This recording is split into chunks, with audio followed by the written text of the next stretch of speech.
sesat, Ayu. Kau tidak mungkin meraih bintang. Kau tidak akan bisa memeluk bulan.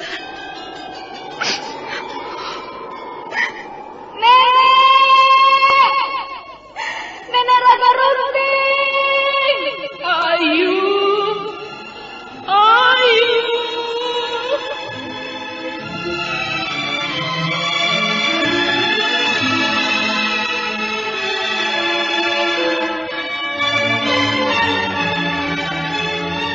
Sanggar Cerita dan Sanggar Prativi mempersembahkan Mahkota Mayangkara.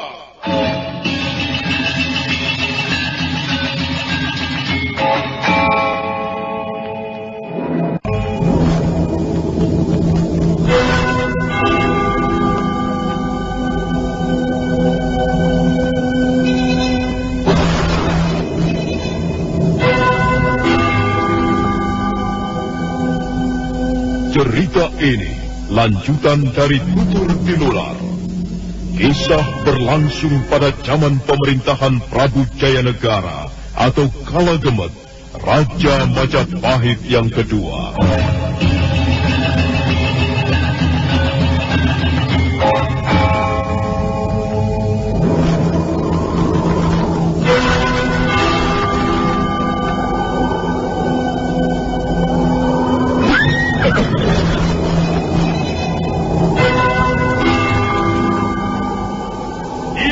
Lagi Raja Majapahit, akulah raja, akulah yang berkuasa.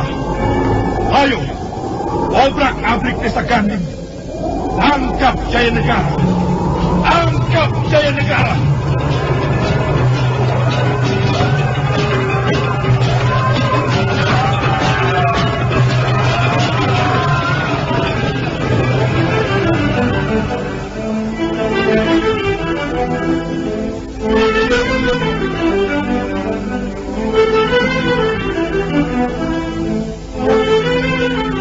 Naskah ditulis dan diolah oleh S. Tijab. Hiasan musik dan sutradara J. Isprionoka. Kali ini mengetengahkan episode ke-19 dengan judul Serigala Berbulu Domba.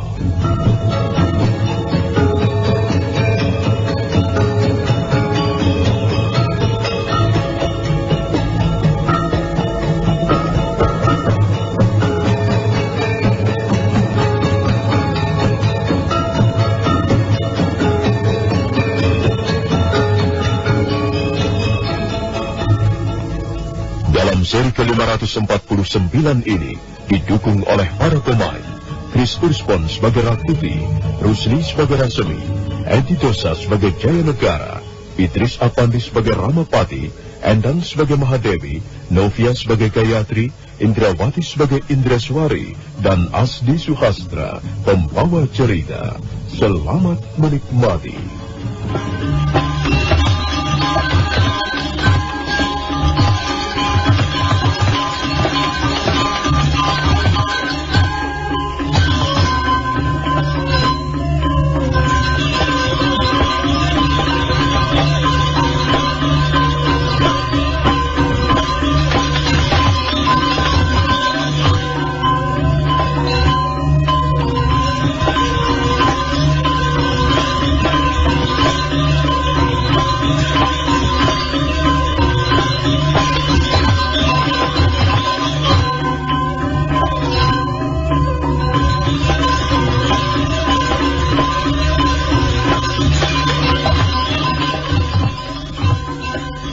Rasemi dan Rakuti memutuskan mengikuti anjuran pimpinan rampok.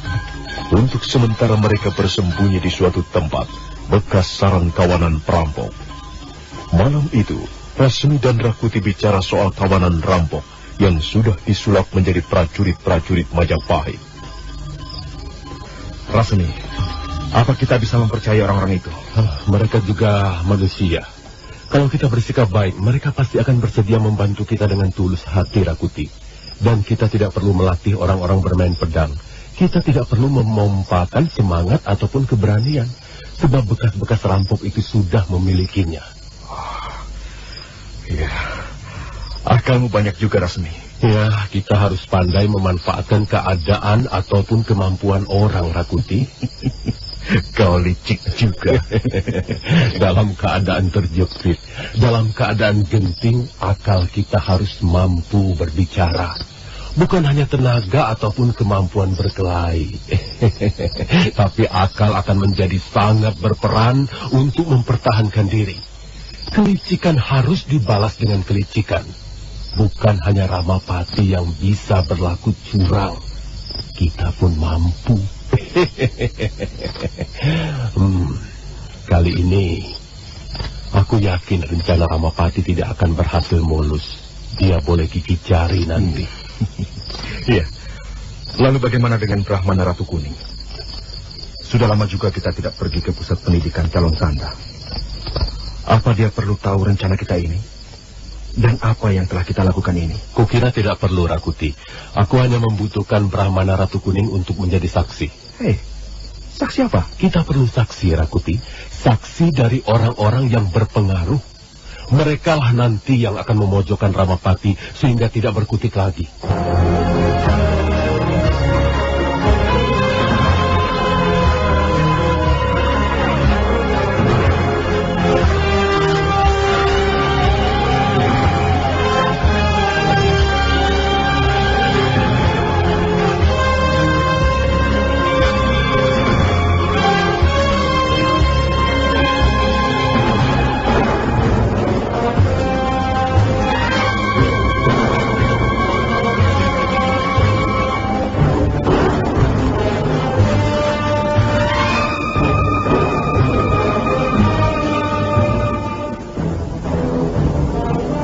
Demikian, Rasmi dan Rakuti sudah bertekad menggagalkan rencana busuk Ramapati. Mereka berdua terus menghimpun kekuatan. Jika malam tiba, mereka bergerak ke segala penjuru untuk mencari tenaga-tenaga baru.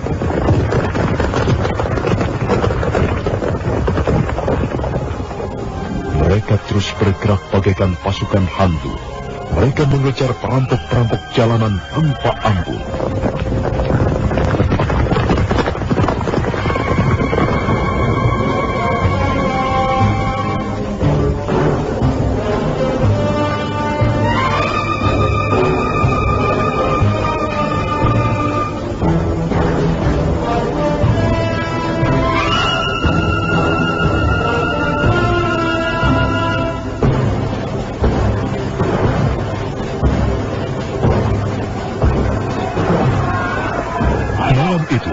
Rasmi, Rakuti dan pasukannya menghajar perampok yang berkeliaran di sekitar desa kebun. Rakuti bertarung dengan gagah berani.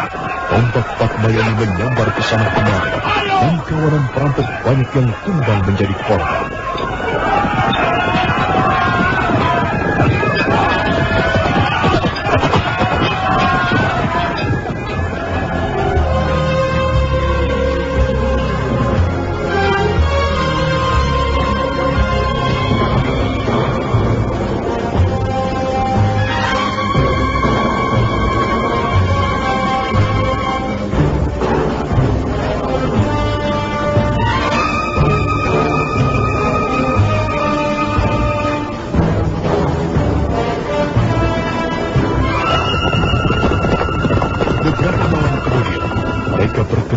Desa yang lain, jumlah mereka semakin bertambah banyak, dan tak seorang pun tahu bahwa sebagian di antara mereka adalah prajurit-prajurit Majapahit Gadungan. Ayo, serang mereka! Cabut senjata! Pukul mereka!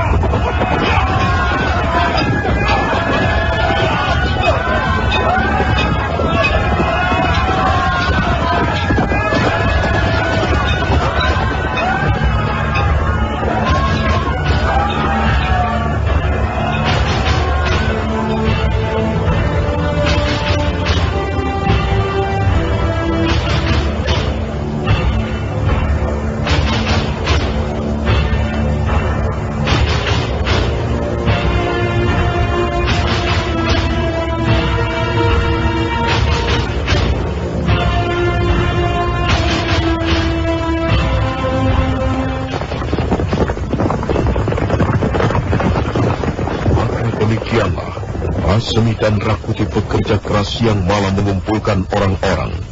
Jumlah pasukannya semakin lama semakin besar, hampir mencapai 2.000 orang.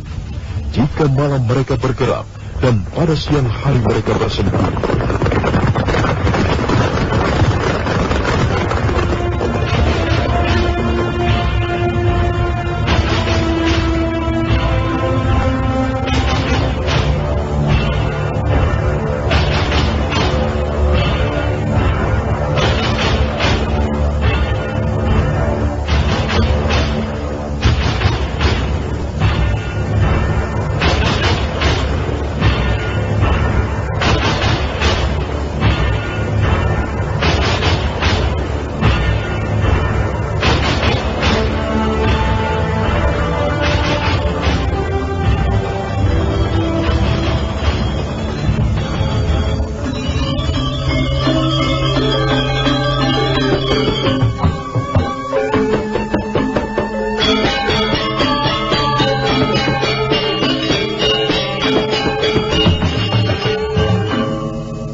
Saja Prabu Jayanegara kembali dari istana Kapopongan, Sang Ramapati segera dipanggil menghadap. Prabu Jayanegara duduk di atas kursi berukiran indah di ruangan pribadi raja, sementara Sang Ramapati duduk bersila di lantai ruangan. Eyang Pati. Ya, Gusti Prabu. Aku ingin mendengar laporan-laporanmu. Apakah selama aku di istana Kapopongan semuanya berjalan dengan baik? Oh, Gusti Prabu, sekalipun terasa berat, hamba sanggup memikul tugas mewakili Gusti Prabu Jayanegara memegang tampuk pimpinan negeri. Apakah raja-raja bawahan membayar upeti dengan baik dan tepat pada waktunya? Ampun, Gusti Prabu. Tidak ada seorang pun raja bawahan terlambat datang untuk membayar upeti. Yuwa raja dari Paguhan, Ajang, Kahuripan, Daha, Singasari, dan yang lain tidak ada yang mengecewakan. Mereka mengerjakan kewajibannya dengan baik sebagai raja bawahan. Hal ini membuktikan bahwa kekuasaan Gusti Prabu dan kewibawaan Gusti Prabu semakin besar. Menurut pendapat hamba, tidak ada lagi yang perlu Gusti Prabu khawatirkan. Bagaimana dengan penggawa-penggawa kerajaan di sini? Apakah mereka semua juga bekerja dengan baik? Ampun, Gusti Prabu. Rata-rata mereka menunaikan tugas dan kewajibannya dengan baik. Mereka adalah orang-orang yang setia pada Gusti Prabu Jayanegara. Memang ada beberapa penggawa kerajaan yang sedikit melalaikan tugas, tapi hamba sudah menegurnya. Hamba kira hal itu dapat hamba atasi dengan bijaksana. Gusti Prabu Jayanegara juga tidak perlu khawatir. Menurut pendapat hamba, sekarang ini kekuasaan Gusti Prabu Jayanegara sudah benar-benar mapan. Tak ada yang perlu diresahkan. Kalau memang ada penggawa kerajaan yang tidak setia dan mereka ingin berbuat sesuatu yang membahayakan tata pemerintahan, pastilah hamba akan melaporkannya pada Gusti Prabu. Kalau begitu, baiklah. Hatiku menjadi lega. Dan semua ini karena jasa-jasamu, Eyang Pati. Kau memang seorang patih Hamangku Bumi yang bisa dipercaya. Tidak rugi aku memiliki seorang pengawal raja seperti Eyang Pati. Ampun, Gusti Prabu. Janganlah terlalu memuji-muji. Semua ini hamba peroleh juga berkat kemurahan hati Gusti Prabu. Berkat kepercayaan Gusti Prabu Jayanegara pada hamba, orang tua yang tidak tahu diri ini. Kau juga tidak perlu merendah di depanku, Eyang Pati. Sekalipun usiamu sudah lanjut, tapi kau sudah membuktikan bahwa kau bisa bekerja dengan baik. Semua ini hamba lakukan demi menjunjung tinggi kewibawaan Gusti Prabu, demi menjunjung tinggi nama baik Wilwatikta. Dan hamba rela mengorbankan segalanya demi kejayaan negeri Paduka. Baiklah, Eyang Pati. Sekarang kau boleh pergi. Dan barangkali 2 atau 3 hari lagi, aku akan kembali ke Istana Kapopongan. Silakan Gusti Prabu istirahat dengan nyaman di Istana Kapopongan. Gusti Prabu tidak perlu khawatir apa-apa, sebab semuanya berjalan dengan baik. Ampun Gusti Prabu, sekarang hamba mohon diri. Ramapati melakukan sembah sebelum melangkah pergi meninggalkan ruang pribadi raja. Prabu Jayanegara nampak puas setelah mendengar laporan mengenai jalannya roda pemerintahan. Raja Majapahit itu melangkah keluar, kemudian berjalan bergegas menuju Istana Kaputren.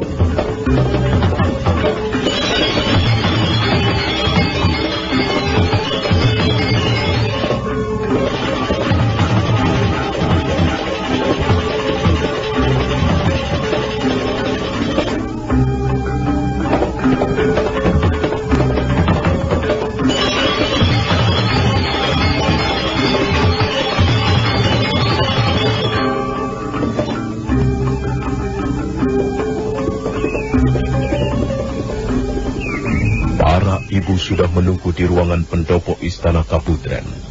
Mereka bertiga duduk berjajar di atas kursi berukiran indah.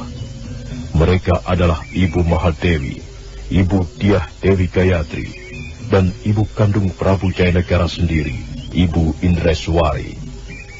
Prabu Jayanegara segera mengambil tempat duduk, sementara pengawal-pengawal pribadinya disuruh menunggu di samping pintu gapura.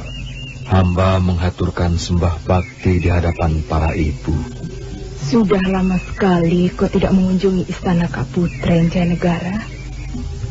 Hamba mohon ampun, Ibu Mahadewi. Akhir-akhir ini, hamba sibuk sekali. Janganlah kau membodohi kami, para ibumu Jayanegara. Kau kira kami tidak tahu apa yang kau lakukan di Istana Kapopongan? Ampun, Ibu Gayatri. Hamba memang sering pergi ke Istana Kapopongan. Hal itu hamba lakukan karena hamba merasa lelah. Hamba ingin istirahat di tempat yang nyaman. Jayanegara anakku. Ya, Ibu Indreswari. Kau tidak boleh sering pergi ke Istana Kapopongan, Jayanegara. Sebagai seorang raja, kau mempunyai tugas dan kewajiban yang penting. Kau harus memimpin para kaulamu agar mereka bekerja dengan baik. Kalau kau sering di Istana Kapopongan, bagaimana kau bisa tahu perkembangan di istana ini, Jayanegara? Ampun, Ibu Indreswari. Sekalipun hamba di Istana Kapopongan, tata pemerintahan Majapahit akan berjalan dengan lancar. Sebab semuanya sudah hamba serahkan pada Eyang Pati. Dan Eyang Pati ternyata mampu menjalankannya. Jayanegara. Ya, Ibu Mahadewi. Kebiasaan seperti itu tidak baik, anakku. Kebiasaan meninggalkan tanggung jawab bukanlah kebiasaan yang bijaksana. Sebagai seorang raja, seharusnya kau memberikan contoh-contoh yang baik, supaya bawahan-bawahanmu bisa meniru, Jayanegara. Bukankah seorang raja harus bisa menjadi panutan bagi para kabulannya? Pun Ibu Mahadewi, menurut laporan Eyang Pati, selama ini tidak seorang pun penggawa kerajaan yang mengeluh. Mereka tetap bekerja dengan baik, sekalipun hamba tidak berada di istana. Kau tidak boleh terlalu percaya pada orang, Jayanegara. Memang kita tahu siapa Eyang Pati. Dia tergolong pejabat lama di Istana Majapahit. Dia juga pernah bekerja pada almarhum kakekmu, Ramanda Prabu Kertanegara. Sekalipun begitu, kau tidak boleh menyerahkan tugas-tugas penting kenegaraan kepada beliau. Ampun, Ibu Gayatri. Eyang Pati adalah patih Hamangkubumi. Sudah sewajarnya Eyang Pati mewakili hamba memegang tampuk pemerintahan negeri jika hamba sedang tidak ada di istana. Hal ini sudah menjadi tanggung jawab dan tugas beliau. Hamba rasa tidak ada persoalan yang perlu dirisaukan. Tapi Jayanegara, kau tidak boleh lupa amanat Ramandamu, Gusti Prabu Kertarajasa Jayawardana. Sebelum wafat, beliau berpesan apa padamu, Jayanegara? Kau harus menjadi raja yang baik, raja yang bijak, adil, dan mampu mengemban tugas-tugas kenegaraan yang berat. Jika sampai kau melalaikan amanat ini, artinya kau tidak menghargai lagi orang tuamu sendiri, Jayanegara. Prabu Jayanegara nampak kurang senang mendengar perkataan Putri Mahadewi. Beliau memalingkan wajahnya ke pancuran air di Taman Sari. Suasana menjadi kurang enak. Jayanegara. Iya, Ibu Indreswari. Jangan salah paham, anakku. Kami, para ibumu, tidak bermaksud mengganggu ketenanganmu. Kami tidak bermaksud menghalang-halangimu mencari kesenangan. Tapi ada satu hal yang perlu kau ingat. Sebagai seorang raja, tidak sepantasnya kau lebih sering berada di tempat lain. Dan jangan terlalu percaya kepada orang, sekalipun orang itu mampu bekerja dengan baik. Sekalipun orang itu berkenan di hatimu. Hati-hati, anakku. Jangan sampai kau lengah, Jayanegara. Waspadalah selalu. Musuh yang paling besar bukan berada di luar benteng Majapahit. Justru musuh yang sangat besar dan berbahaya tinggal di dalam istana ini, Jayanegara. Dan barangkali, siapa tahu, musuh itu sangat dekat denganmu. Ampun, Ibu Indreswari. Hamba tidak pernah mencurigai siapapun juga. Dan menurut pendapat hamba, sekarang ini keadaan negeri Majapahit aman serta tentram. Siapa yang berani menentang kekuasaan hamba? Siapa yang berani membangkang? Kalaupun ada, orang itu akan segera ditangkap dan diganjar hukuman yang setimpal. Ampun, Ibu Indreswari, Ibu Gayatri, dan Ibu Mahadewi. Hamba tidak bisa lama-lama di sini. Hamba mohon diri.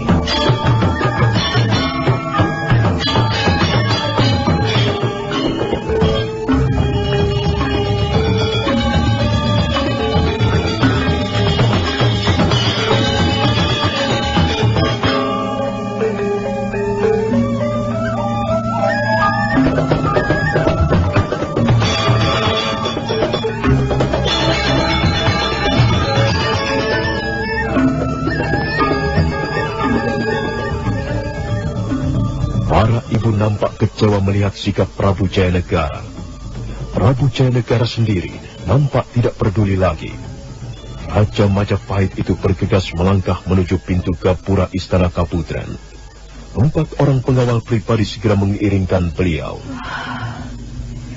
Jayanegara, mudah-mudahan Dewata Agung senantiasa melindungimu.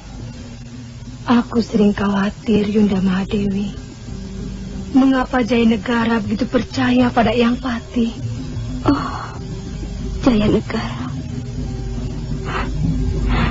Seharusnya kau tidak bersikap seperti ini. Kau menjadi tumpuan seluruh kaula Majapahit. Mengapa sungguh berbeda dengan Ramanabu, Jayanegara? Berbeda seperti langit dan bumi. Hatiku sedih sekali. Jiwaku sakit melihat keadaan putraku seperti ini. Sudahlah, Dinda Indreswari. Tak ada yang bisa kita lakukan selain berdoa. Marilah kita mohon pada Dewata Agung, supaya hati Jayanegara senantiasa diberi penerangan.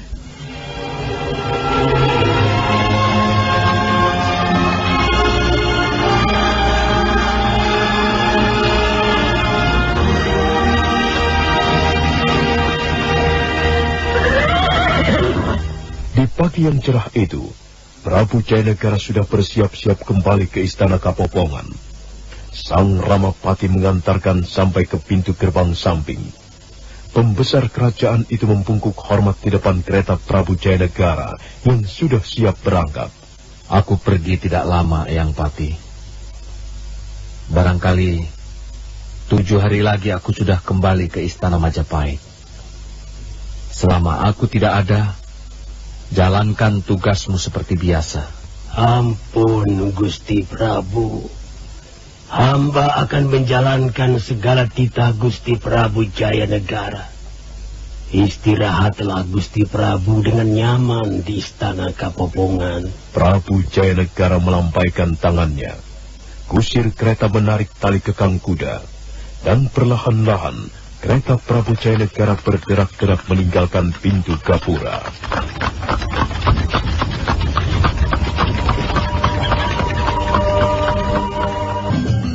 Sandiwara Radio ini masih Anda dengarkan di channel YouTube Satria Collection. Jangan lupa tekan tombol like dan subscribe.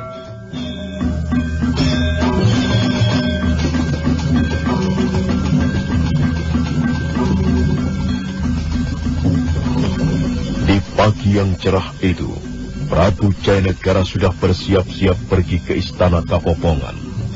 Kereta kuda yang megah sudah menunggu di depan pintu gapura. 40 orang prajurit pengawal berbaris di belakangnya. Prabu Jayanegara segera naik ke atas kereta.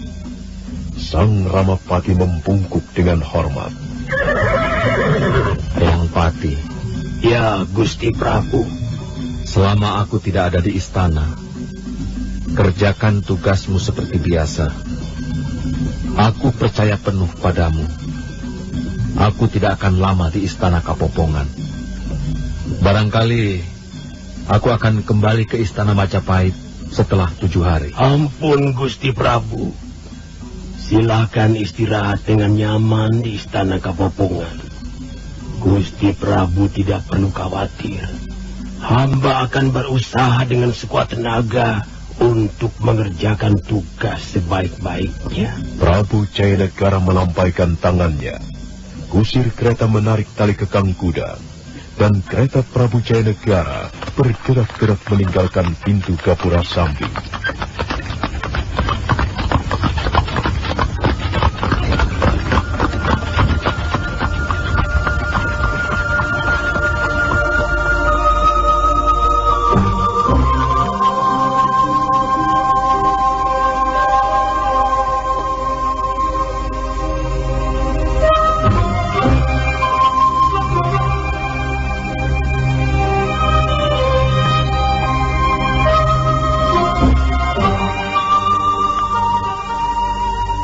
Sang Ramapati tersenyum tipis melepas keberangkatan Prabu Jayanegara. Pembesar kerajaan itu masih berdiri di samping pintu gapura. Dan setelah kereta Prabu Jayanegara lenyap di tikungan lorong istana, kembali Sang Ramapati tersenyum.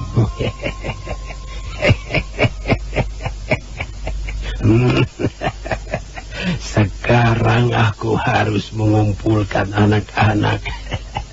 Aku tidak bisa menunggu lebih lama.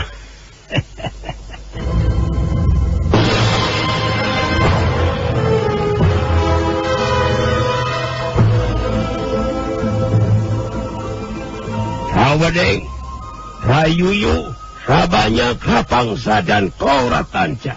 Ya, Gusti Prabu. Debu kotor yang menghalang-halangi pandanganku sudah lenyap. Kutiup dengan napasku yang penuh kekuasaan. Mereka sekarang tidak akan lagi mengganggu aku. Mereka tidak akan bisa lagi mengkhianati Ramapati. Kalian tahu siapa yang kumaksudkan? Iya, tentu saja kami tahu, Gusti. pastilah Rasemi dan Rakuti. Dua orang itu adalah duri dalam daging. Dua orang itu debu kotor yang menghalang-halangi pandangan mataku. Tapi mereka sekarang sudah tidak ada lagi. Mereka sudah kusingkirkan secara halus. Mereka tidak akan berani lagi menginjak istana Majapahit. Ya, jika mereka berani kembali lagi, Gusti pasti akan bertindak lebih jauh. Jika mereka berani kembali ke istana Majapahit, artinya mereka tidak mempunyai otak. Tidak, mereka tidak akan berani kembali. Mereka akan terus berperang melawan perampok-perampok jalanan sampai habis. Sampai tidak ada yang tersisa dan tinggal hidup. Tapi kalau toh sampai mereka bisa bertahan dan berani menginjak istana Majapahit, aku akan bertindak lebih jauh. Tapi hal seperti itu tidak akan pernah terjadi.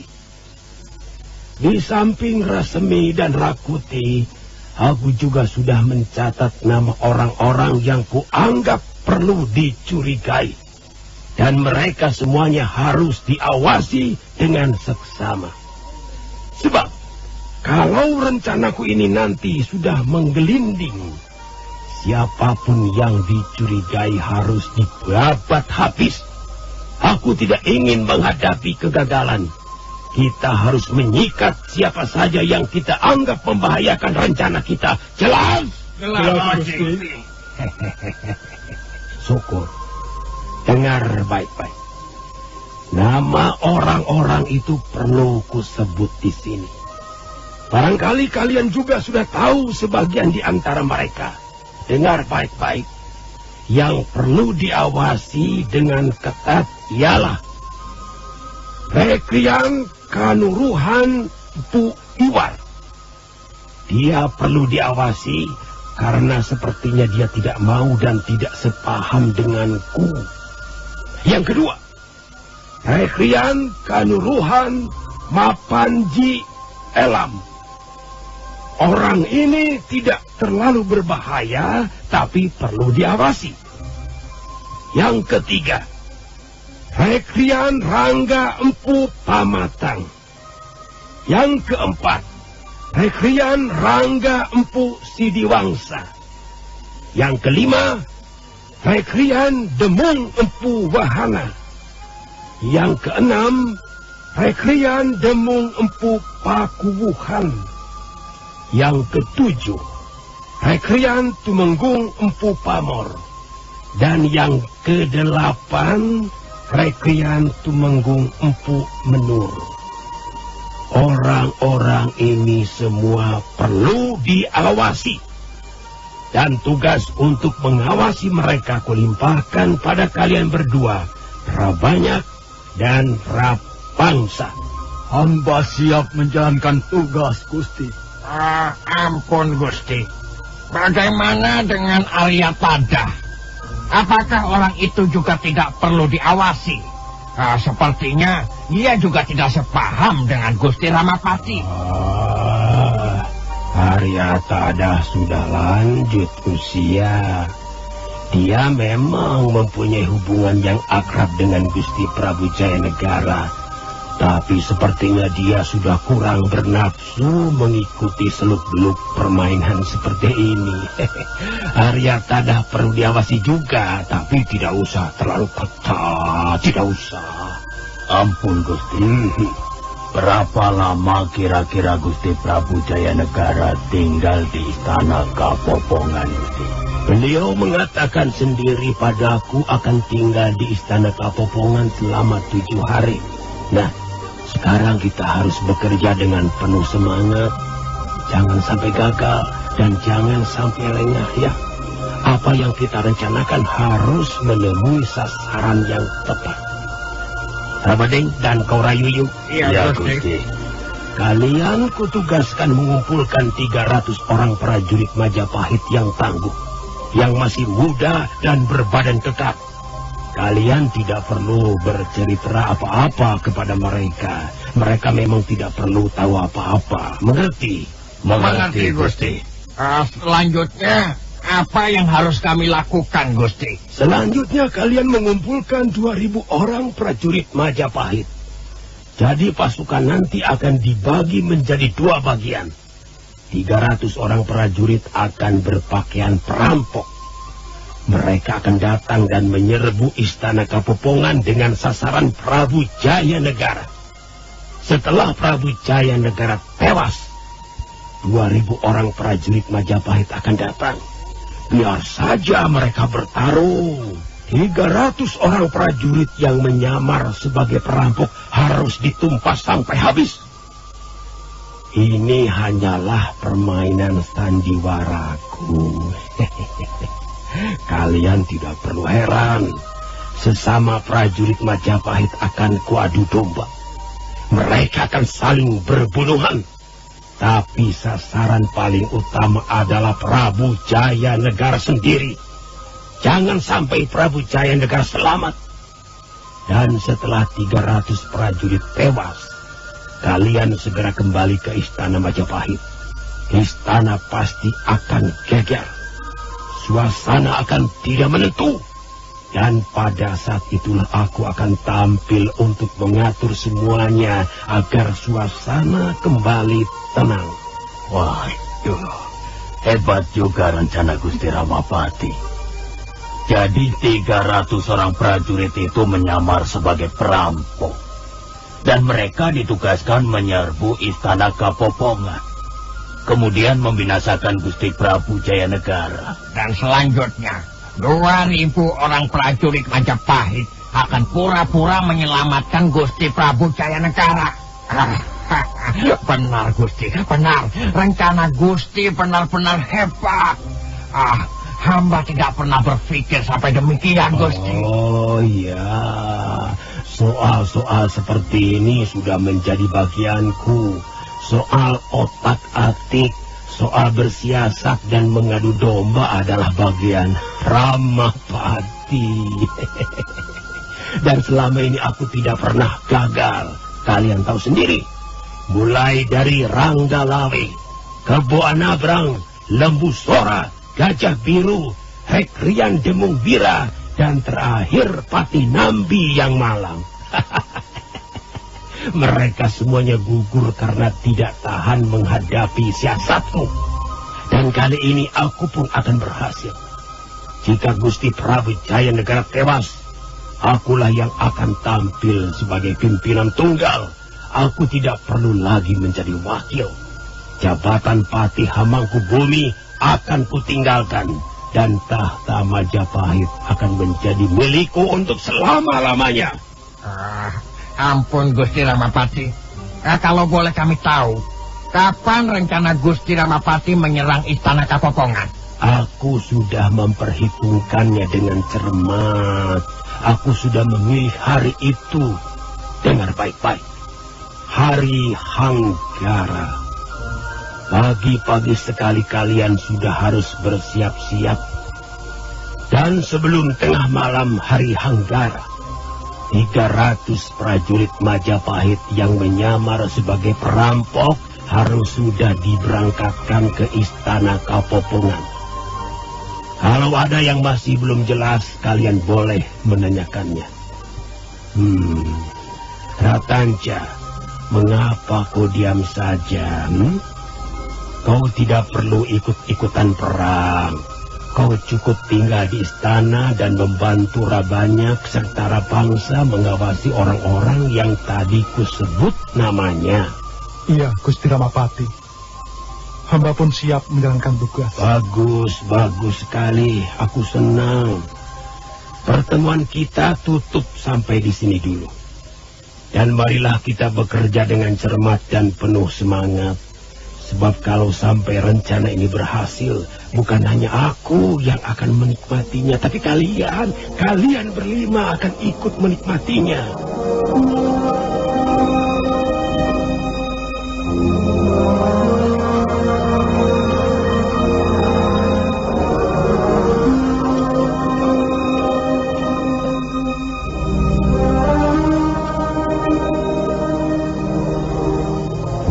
sudah larut ketika Rawadeng dan teman-temannya meninggalkan ruangan pendopo. Sang Ramapati bergegas menuju ke ruangan dalam.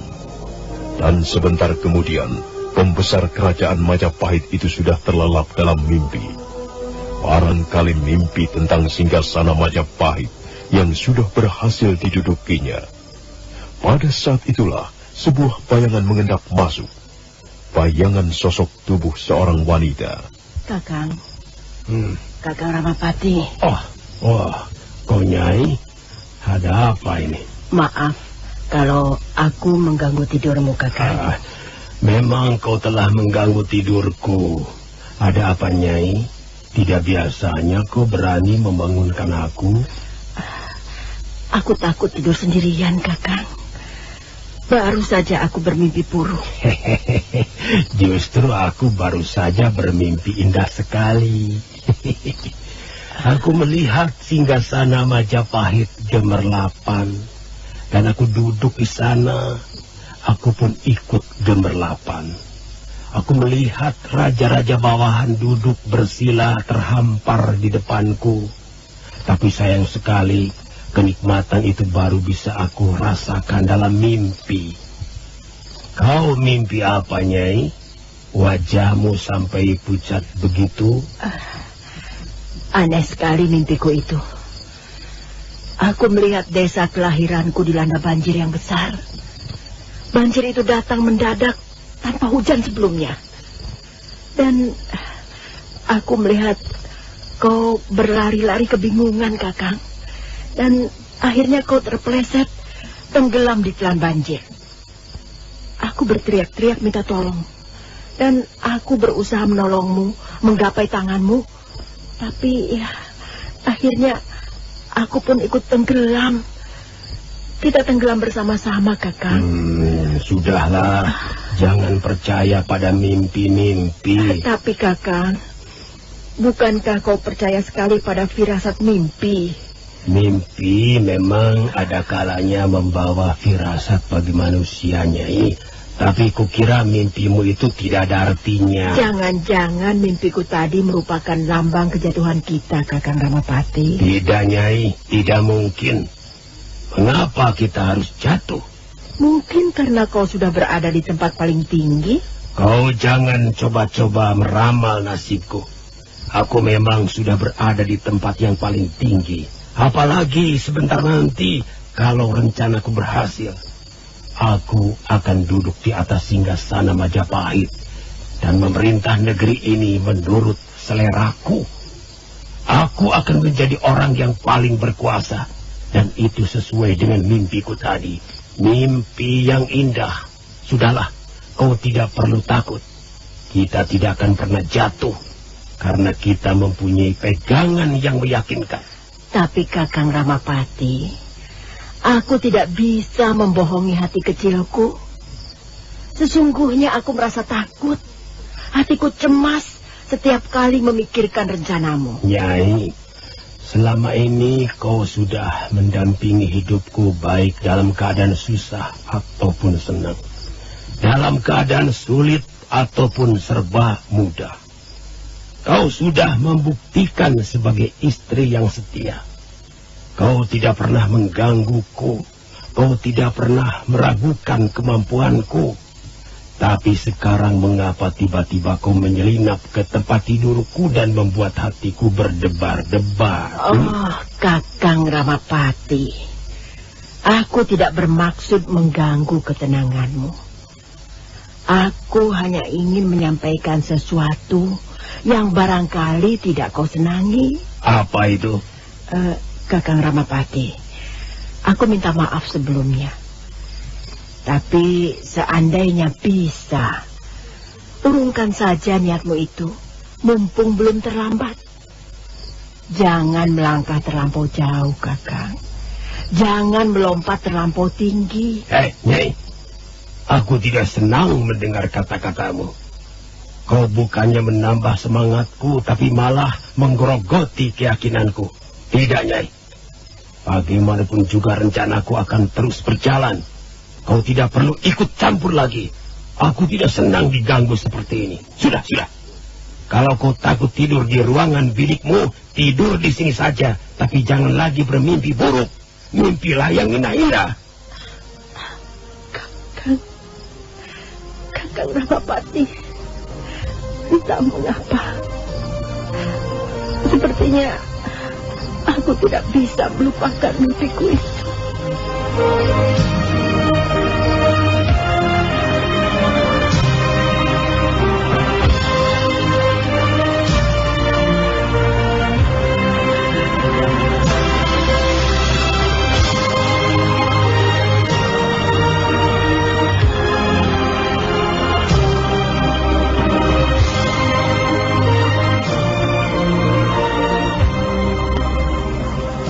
Hari Hanggara datang dengan indahnya. Cahaya matahari bersinar terang melampaui puncak-puncak bangunan istana. Ramadeng dan Rayuyu bergegas naik ke ruangan pendopo rumah kediaman Sang Ramapati. Sang Ramapati sudah duduk bersila menunggu. Bagaimana, Ramadeng? Rayuyu? Bagaimana? Kami sudah siap, Gusti. 300 orang prajurit Majapahit sudah kami kumpulkan. Dan sekarang mereka kami tempatkan di sebelah barat benteng. Sedangkan 2.000 orang prajurit kami tempatkan di alun-alun, Gusti. Iya, bagus.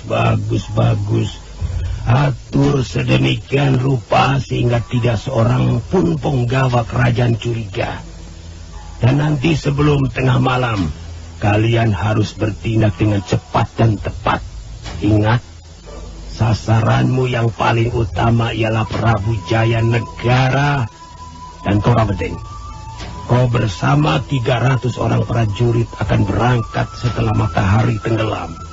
Dan kau Rayuyu, kau akan memimpin 2.000 orang prajurit untuk permainan sandiwara berikutnya. Kau berangkat menjelang tengah malam. Baik, Gusti.